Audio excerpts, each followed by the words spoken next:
अगर मैं आपसे कहूँ कि जीएस के लिए पूरी किताब पढ़ने की ज़रूरत नहीं है, ये कुछ ऐसे टॉपिक्स है जिससे बीपीएससी टीआरई के एग्जाम्स में बार बार वो टॉपिक पूछा जाता है। और मैंने पिछले बीपीएससी टीआरई 1, 2, 3 और जो कैंसिल एग्जाम था उन सबको एनालिसिस करने के बाद कुछ इंपॉर्टेंट टॉपिक्स में ढूंढ के लाई हूँ, जिससे आपको भी हेल्प होगा और मुझे हेल्प हुआ है। तो मैं सोची आप लोग को भी बता दूँ। आप लोग मुझसे कॉमेंट में पूछ भी रहे थे कि आप बता दो कि कौन कौन सी इंपॉर्टेंट टॉपिक्स है।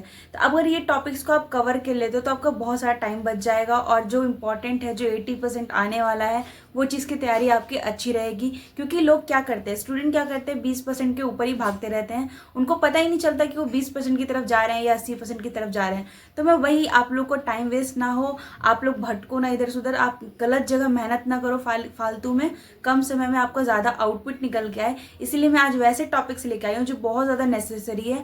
और पिछले 1, 2 जितने भी टीआरई एग्जाम्स हुए हैं उसमें बार बार वो टॉपिक रिपीट होकर क्वेश्चन से देखे गए हैं। मैं वही टॉपिक आज आपके साथ शेयर करूंगी। और सबसे पहले हम इसको पार्ट 2 में रखेंगे, क्योंकि ये पूरा का पूरा एक पार्ट 1 में कंप्लीट नहीं कर सकते हम लोग। तो आज हम सिर्फ मॉडर्न हिस्ट्री के कुछ टॉपिक्स इंपॉर्टेंट, जो बहुत ज़्यादा इंपॉर्टेंट है और उसके ओरिएंटेड क्वेश्चंस बार बार एग्जाम में आते हैं, वो देखेंगे। एंड देन सेकंड देखेंगे, सब्जेक्ट देखेंगे ज्योग्राफी की। ज्योग्राफी का कहाँ से कौन सा टॉपिक बार बार रिपीट होता है, वो टॉपिक देखेंगे। सबसे पहले हम बात करेंगे मॉडर्न हिस्ट्री की, कि मॉडर्न हिस्ट्री में वो कौन से टॉपिक है जिससे बार बार क्वेश्चन रिपीट होके टीआरई एग्जाम्स में बार बार पूछे जा रहे हैं, और वो हमारी बहुत सारी जो हमारी टाइम है उसको मैनेजमेंट कर सकता है और कम टाइम में हम ज़्यादा आउटपुट दे सकते हैं, एग्जाम के लिए ज़्यादा प्रिपरेशन कर सकते हैं, जहाँ से क्वेश्चन हर बार बहुत ज़्यादा आता है और नंबर उससे अगर हम उसी टॉपिक को बार बार पढ़ेंगे तो हमारा जो नंबर का स्कोर होगा वो ज़्यादा हो जाएगा और मेरिट लिस्ट में नाम आने के चांसेस ज़्यादा हो जाएंगे हमारे। तो उन टॉपिक्स को सबसे पहले कवर करना है, क्योंकि कोई नहीं बताएगा।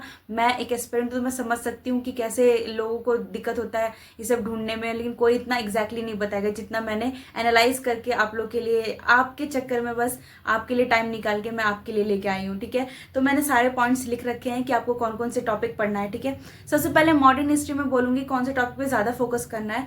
आपको मॉडर्न हिस्ट्री में 1857 का जो विद्रोह है उस पर पूरे अच्छे तरीके से पकड़ होना चाहिए इस पे। ठीक है, इससे 2-3 क्वेश्चन हर बार पूछे जाते हैं, टीआरई 1 हो 2 हो या जितने भी टीआरई एग्जाम्स हो। मैं बार बार रिपीट नहीं करना चाहती हूँ, लेकिन जितने भी एग्जाम्स अभी हुए हैं टीआरई में, ये बार बार ये वाला टॉपिक पूछा जा रहा है। तो पहला टॉपिक क्या है, आप नोट डाउन कर सकते हो। ठीक है, जो 1857 का विद्रोह है वो पहला टॉपिक है आपका, जिससे बार बार क्वेश्चन बन रहे हैं। दूसरा टॉपिक क्या है, आईएनएम, जो कि इंडियन नेशनल कांग्रेस है, ये वाला आपको आना ही चाहिए। और जो खास करके जैसे वंदे मातरम कब गाया गया था, स्वराज पार्टी का विभाजन कब, स्वराज का पार्टी का गठन कब हुआ था, ये सब जितना जो अच्छे चीज़ें, जैसे कि कुछ हुआ है उसमें इवेंट में कुछ घटना हुई है, वो चीज़ आपको ज़्यादा याद रखना है आईएनएम में। ठीक है, वो पूरा डिटेल में आपको पढ़ना है। ठीक है, जैसे कि आपको पहला 5 तो याद ही रखना है स्टार्टिंग का, कि कहाँ कहाँ से हुआ था, उसका हेडक्वार्टर कहाँ था, ये सब याद रखना है आपको। कौन उसका अध्यक्ष था, ये 5, जब स्टार्टिंग में 5 हुआ था वो तो याद रखना ही है।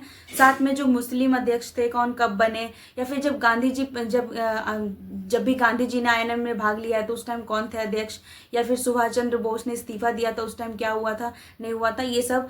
पंडित जवाहरलाल नेहरू का ये सब जो ये टॉपिक है ना, ये बहुत ज़्यादा इंपॉर्टेंट है, इससे बार बार क्वेश्चन पूछा जा रहा है, तो ये आपको आना चाहिए। जैसे योजना आयोग के अध्यक्ष कौन थे, तो कितने लोग कन्फ्यूज रहते हैं कि सुभाष चंद्र बोस थे, तो ये वाला कन्फ्यूजन नहीं रखना है। ठीक है, तो ये सारा आपको आईएनएम पूरा पढ़ना है। आईएनएम, 1857 की क्रांति, एंड देन वो गांधी युग आपको अच्छे से पढ़ना है, उनका स्टार्टिंग से लेके पूरा डिटेल तक, उनके बड़े होने तक कि उन्होंने कहाँ से अपनी स्टडी की है और वो क्या क्या कैसे कैसे बिहार में पहुंचे, ये सारा आपको पता होना चाहिए। कौन से मूवमेंट की शुरुआत उन्होंने कब की थी, वो सब आपको आना चाहिए। तो गांधी युग आपको पढ़ना है, प्लस जो भी उन्होंने आंदोलन किया है वो भी पढ़ना है, वो कब कब जेल गए, कब कब बाहर आए, और कौन तरह की प्राप्ति हमें कैसे मिली है, और जो एक और था विभाजन था, बंगाल का विभाजन वगैरह, ये सब अच्छे से पता आपको आना चाहिए इस टॉपिक से रिलेटेड जितने भी है, कि जब बंगाल विभाजन हुआ था उस टाइम कौन थे, वहाँ के अध्यक्ष कौन था कांग्रेस का, ये फिर ये सब जितने हैं आपस में रिलेट करके पूछना है। मैं बात करके बार बार बोल रही हूँ आपको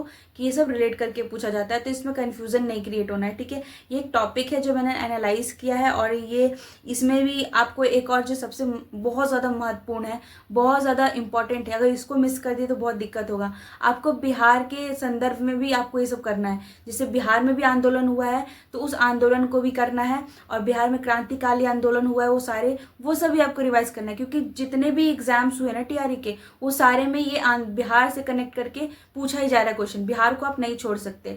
और जो आपको मैंने पीडीएफ दे रखा है टेलीग्राम के लिंक पे, वो सारे आंदोलन आप पढ़ लोगे ना, तो उससे शायद ही उसे एक भी उसमें आंदोलन छूटा हुआ है बिहार से जो भी हुआ है, क्रांतिकारी आंदोलन कौन कौन जुड़ा हुआ था, किसका किससे नाम था, कब किसकी डेथ हुई है, कौन जन्म हुआ है, वो सब उसमें दिया हुआ है। तो आप उसको करंट जो मैंने भेजा है बिहार हिस्ट्री का, आपको special Bihar history, modern Bihar history का, वो आप प्लीज़ उसको डाउनलोड करके पढ़ लेना। और बहुत ही अच्छा है वो, मतलब मैं उन्हें वो जो टॉपिक है खान सर से की हूँ, तो बहुत इंपॉर्टेंट है, आप देख सकते हो उसको, ठीक है। टेलीग्राम पे आपको मिल जाएगा उसका। फिर अब बात करते हैं नेक्स्ट की, हिस्ट्री हो गया, ये सब जो मैंने 7-8 टॉपिक बताए ना, इसको तो आप सबसे पहले कवर करना। उसके बाद आप देखना अन्य जन आंदोलन वगैरह जितना भी है। अगर आपको मिडाइवल पढ़ना होगा तो पढ़ लेना, आपको एंसेंट पढ़ना होगा तो पढ़ लेना थोड़ा बहुत। लेकिन जो पीआरटी के लिए सबसे ज़्यादा इंपॉर्टेंट है वो मॉडर्न हिस्ट्री था। और मॉडर्न हिस्ट्री में भी ये 8 टॉपिक, जो 8-9 टॉपिक मैंने बताया, वो बहुत ज़्यादा इंपॉर्टेंट रोल प्ले कर रहा था, क्योंकि हर बार क्वेश्चन रिपीट हो रहा था इसमें से। इसीलिए मैंने ये सोचा कि आपको बताना बहुत ज़रूरी है, क्योंकि आप लोग मुझसे बार बार पूछ रहे थे, और आप पूछो मैं ना बताऊँ, ऐसा हो नहीं सकता, ठीक है। तो हम बात करेंगे कि ज्योग्राफी में ऐसे कौन से टॉपिक्स है जो बार बार पूछे जा रहे हैं। तो ज्योग्राफी में जो टॉपिक्स है वो बार बार पूछे जा रहे हैं, और ज्योग्राफी एक इंटरेस्टिंग सब्जेक्ट है। हाँ, किसी किसी के लिए हार्ड हो सकता है, पर अगर आप इसको पढ़ने पे आ गए ना, तो बहुत ज़्यादा इंटरेस्टिंग लगेगा। और इसके लिए मैं लाइव रात को 9 बजे डेली प्रैक्टिस सेशन करती हूँ, ताकि आपकी भी प्रैक्टिस हो, मेरी भी प्रैक्टिस हो। इसमें हम लोग जो भी एनसीईआरटी से रिलेटेड है वो सारे क्वेश्चन करते हैं, और एक बार अटेम्प्ट करके देखना, आपको अपना लेवल पता चल जाएगा, ठीक है। ठीक है, तो जो ज्योग्राफी के इंपॉर्टेंट टॉपिक्स है जिससे क्वेश्चन बार बार पूछे जाते हैं, जो कि भारत की नदियां हैं, ठीक है। भारत की नदियां, विश्व की नदियां एक आध दो पूछ लिया जाता है, पर ज़्यादातर भारत की नदियां पे फोकस रहता है। झील जो है, जो भी झीलें जो है वो भी भारत से रिलेटेड जितने होते हैं, जितने झील है संदर्भ में, भारत के संदर्भ में पूछा जाता है। विश्व का पूछा जाता है, एक आध दो ही पूछा जाता है। तो आप भारत पे ज़्यादा फोकस करना, मतलब इंडियन ज्योग्राफी पे ज़्यादा फोकस करना, ठीक है। वर्ल्ड ज्योग्राफी भी आता है, पर इंडियन का ज़्यादा वेटेज है पीआरटी में, ये चीज़ मुझे लगता है। अभी आपको कुछ लगता हो तो बताना मेरे को कि किसका वेटेज ज़्यादा है, ठीक है। और देखो, नदियाँ और झील करने के बाद आपको पर्वत पठार करना है, और मैदान। पर्वत पठार मैदान आपको पता होना चाहिए कि पर्वत और पठार जो मैदान है, पर्वत आप भारत को भी आना चाहिए आपको, और जो विश्व का पठार पर्वत है वो सब भी आपको पता होना चाहिए। एटलीस्ट 50% विश्व का पता होना चाहिए। भारत का टोटल 100% आपको पता होना चाहिए कि कहाँ कहाँ पे पर्वत है, कहाँ कहाँ पे पठार है, और वहाँ की सारे नहरें भी आपको पता होना चाहिए, ठीक है। और नहरें तो आपको पता होना चाहिए, जो कि विश्व की नहरें हैं वो आपको पता होना चाहिए।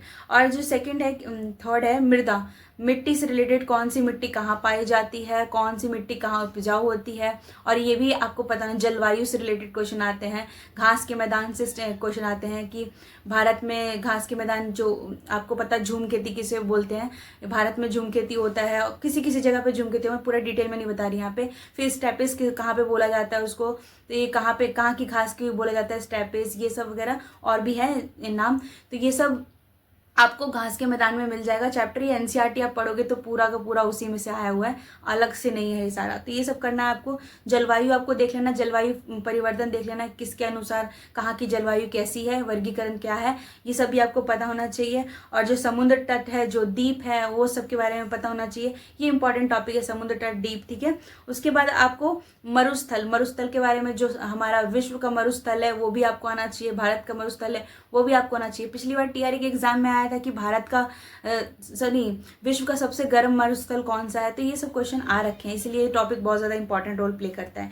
एंड देन आपको पर्वत पठार तो मैंने बताया, ये आना ही चाहिए। और जो रेखाएं हैं, जैसे अक्षांश रेखाएं, देशांतर रेखाएं, जैसे आपको पता होगा तो टीआरई 3 में आपने देखा होगा कि पूछा गया था अक्षांश रेखाएं टोटल कितनी है, तो उसमें बहुत सारे बच्चे कंफ्यूज हो गए थे कि 181 है, तो वो रेखाएं नहीं है, वो संख्या थी अक्षांश की, रेखाएं 179 है। तो ये सब आते हैं अक्षांश और देशांतर से रिलेटेड। और अगर जो जीएमटी पे उतना 2 बज रहा है, तो भारत में दोपहर में कितने बजेंगे, ये सब क्वेश्चन आते हैं, ठीक है। तो ये सब क्वेश्चन भी आपको करना है अक्षांश और रेखाएं से। और जो हमारा जो मानक समय यमुनोत्तर जो रेखा है वो कहाँ से गुजरती है, हमारे कितने राज्य को काटती है, वो सब इसी चैप्टर में आता है। तो इसको आपको पढ़ना है, बहुत इंपॉर्टेंट है और बहुत अच्छा इंटरेस्टिंग है। अगर पढ़ने पे आए तो बहुत इंटरेस्टिंग है। और सौरमंडल से भी क्वेश्चन आया होता है, इस पर एक दो आया होता बस, कि पीला पीला पीला तारा किसे कहा जाता है। बहुत सिंपल सा क्वेश्चन था, तो उतना आप लेके मत चलो। अगर एनसीईआरटी पढ़ रहे हो तो आपका ये लगभग कवर हो जाएगा। तो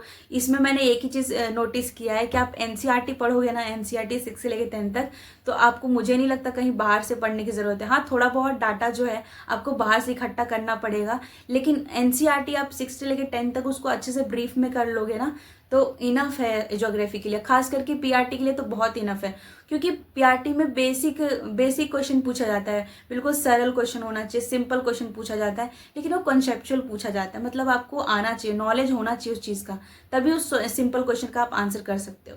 तो दैट इज़ फॉर टुडे। मिलते हैं नेक्स्ट पार्ट में, आपको आगे बताऊंगी कि साइंस वगैरह का भी बताऊंगी इंपॉर्टेंट टॉपिक। एक बार में नहीं बता सकती थी मैं, ठीक है, वीडियो बहुत लंबी हो जाती है। तो मिलते हैं नेक्स्ट वीडियो में, तब तक बताना कि आपने इन सब में से कौन कौन से टॉपिक अभी तक कवर नहीं किए थे।